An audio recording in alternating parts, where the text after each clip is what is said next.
This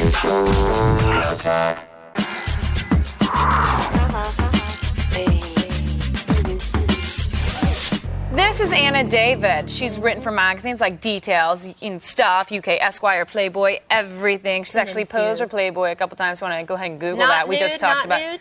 But maybe you could take stuff off and she could make her look nude or something. I don't know. But she's here to help answer your sex and relationship questions. So let's jump in right now with our first question. It's from a guy who wants to know how it's done. I've never done down on a girl before. I was wondering if it's a website or a book I can read. Just to let me know. I want to know how I can fake it the first time I do it. Like I've done it before. Thanks.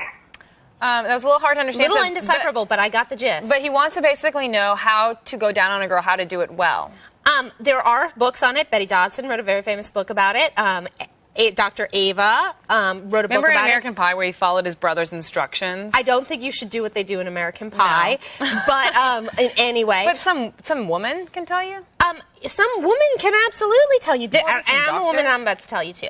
The most important thing that men need to remember when it comes to going down there is I think that men they're very rigorous with their private parts. Like they like, a lot of action. Yeah. It's kind of rough. We are very gentle creatures. Think of it as like you're going down there, you're kissing, you're caressing. I think the main mistake men make is they get in there and they just start shoving their tongue around and they think that's nothing worse than that. It's horrible. It's horrible. Imagine if you're kissing someone, they just shove their tongue all in your mouth. That doesn't feel good down there either. It's not like the more places it goes and the more places it darts around, the better your chances are of making you happy. It's not like that. So, but not to interrupt your advice, but are you saying light kisses and stuff like that? To start off. Light kisses, light caresses. But then what happens Then you start to see what she responds to. That's when you get a rhythm going. And then, right when she's getting there, take 2 fingers, insert the 2 fingers. It'll put her over the edge. I'm telling you. I'm a little turned on, Anna, to tell you the truth. What are you doing after the show? Don't tell them that. All right. Well, you guys, this next guy must have a furry game console, I'm guessing. I'm a gamer and a furry. Girls don't seem to like me. I'm a good-looking guy. How can I find a girl that's right for me? The furry thing, I'm new to this whole furry thing. Yeah, people actually dress up in full-on costume, furry costume. But I didn't get that it was like a sexual thing sometimes. Is that? Well, it can be, according to the sources here at G4. It's a sexual thing. They would know, I'm sure. But are there conventions for people like that? There are conventions. There are also websites for everything. There's a website conglomeration called Passions Network that has a website for everything. If you're into Star Trek, there's Trek Passions. There is no furry passions. I'm sorry. And granted, there are a lot more men than women on some of the technology-related sites or the space-related sites or whatever it is. But there are women there. But also, I think the important thing to remember is that just because you're interested in something doesn't mean it has to define you.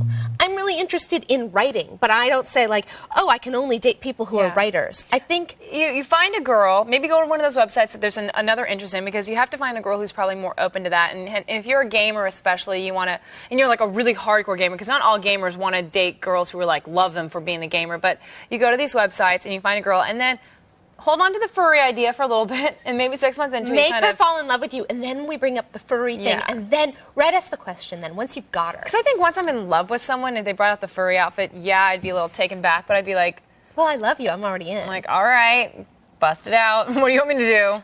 You go onto these websites, you find somebody. But also remember that you don't need to define yourself by what your interests are. And remember that, somebody's going to like you for who you are. So as soon as you accept that and understand that, the sooner you're going to find that person. Unless it's a sexual thing, and it's not just you're defining yourself, that's how they are sexually, they like it, then... I don't think that was... I don't know. I don't think that was only a sexual thing. But in case it is... Like I say, contact Anna David, because she loves I love furries. Even though I just found out about it, I'm beginning to love it. She's getting hot. I'm standing right next to her. I can tell.